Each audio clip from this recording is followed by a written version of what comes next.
Halo semuanya, di sesi kali ini kita akan membongkar sebuah teka-teki yang, wah, unik banget. Gimana caranya kita bisa menggabungkan dua pemikir yang kelihatannya saling bertolak belakang untuk menemukan sebuah resep praktis menuju hidup yang damai? Di satu sudut kita punya Epicurus, filsuf yang identik dengan kesenangan. Dan di sudut lain ada Schopenhauer, sang maestro pesimisme. Yuk, kita cari tahu gimana ceritanya mereka berdua bisa akur.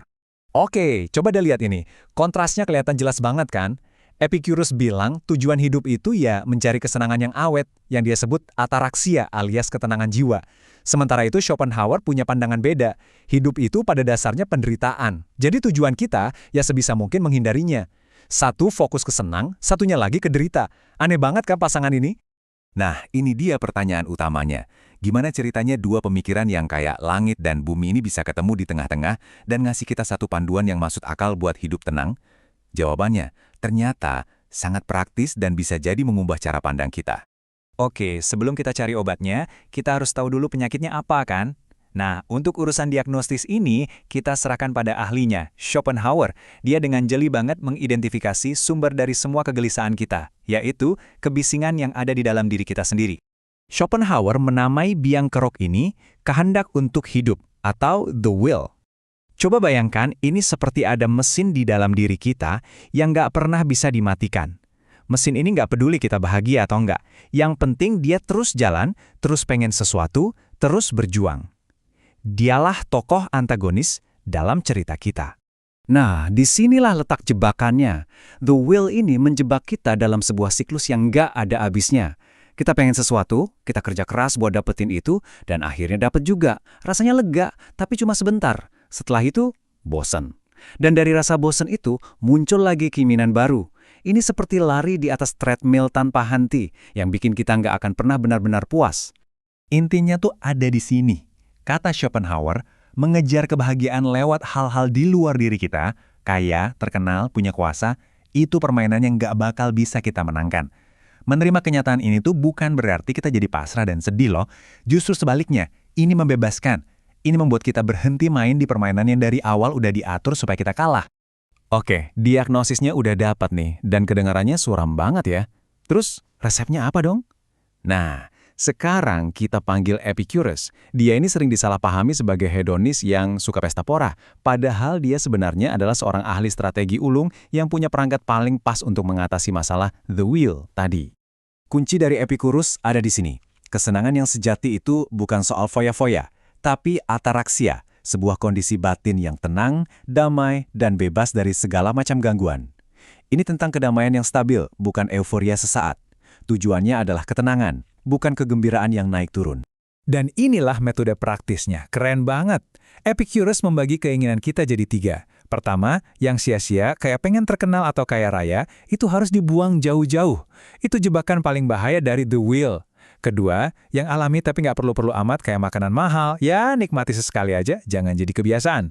Dan yang terakhir, yang alami dan memang perlu. Makanan, tempat tinggal, dan persahabatan. Inilah yang harus kita penuhi, tapi dengan cara yang sederhana. Ada satu lagi strategi keren dari Epicurus, menarik diri secara strategis. Dia menyarankan kita untuk menciptakan taman kita sendiri. Sebuah lingkaran kecil berisi teman-teman sejati, jauh dari hiruk-pikuk dan drama kehidupan publik. Ini cara praktis untuk melindungi ataraksia kita dari dunia luar yang penuh persaingan dan kecemasan. Oke, sekarang bagian paling serunya, kita akan gabungkan keduanya. Disinilah kita akan melihat momen aha, di mana dua filosofi yang kelihatannya nggak nyambung ini ternyata saling melengkapi dengan begitu sempurna. Coba perhatikan tabel ini. Schopenhauer memberikan kita diagnosis. Hidup ini pada dasarnya adalah penderitaan karena the will. Ini adalah mengapanya dia memberikan kita alasan kuat untuk berubah. Lalu, Epicurus datang membawa resep praktisnya, kelola keinginan, hiduplah dengan sederhana, dan carilah ketenangan. Inilah bagaimananya. Jadi, Schopenhauer menjelaskan penyakitnya, sementara Epicurus memberikan obatnya. Sempurna. Nah, inilah pergeseran cara pandang yang paling mendasar. Filosofi gabungan ini nggak menjanjikan kebahagiaan yang terus-menerus, tapi sesuatu yang jauh lebih realistis, kemampuan untuk mengelola penderitaan dalam hidup dengan lebih terambil. Tujuannya bukan untuk selalu merasa happy, tapi untuk jadi jauh lebih jarang merasa sengsara dibandingkan kebanyakan orang. Oke, teorinya udah cukup ya. Sekarang, gimana cara menerapkannya dalam kehidupan kita sehari-hari? Seperti apa sih wujud nyata dari seorang pesimis yang damai itu? Pertama, apa saja yang harus kita hindari? Tangga karir yang nggak ada puncaknya, obsesi cinta yang bikin buta, menumpuk barang yang sebenarnya nggak kita butuhkan, dan tentu saja kekacauan pikiran dari berita dan debat kusir di dunia maya. Semua ini adalah wujud paling kuat dari the will yang harus kita kurangi kalau mau hidup damai. Lalu apa yang perlu kita perbanyak? Yaitu aktivitas yang kita nikmati ya, karena aktivitasnya itu sendiri bukan untuk mencapai sesuatu. Ini adalah kegiatan-kegiatan yang menenangkan the will, bukan malah memicunya. Seperti yang tertulis di sini, ngobrol mendalam dengan teman, menikmati alam, belajar hal baru tanpa target, atau sekedar menikmati kesendirian. Inilah kesenangan-kesenangan yang stabil dan nggak bikin kita menyesal. Supaya lebih kebayang, ini dia contoh jadwal hariannya. Bangun tanpa alarm, kerja secukupnya untuk memenuhi kebutuhan, dan sisakan banyak waktu untuk kegiatan yang menenangkan pikiran. Tentu saja ini cuma contoh ideal ya, tapi intinya adalah kita secara sadar merancang hidup kita untuk mencari kedamaian, bukan untuk mengejar produktivitas tanpa henti. Setelah kita menjelajahi diagnosis dari Schopenhauer dan resep dari Epicurus, kita sampai pada intinya.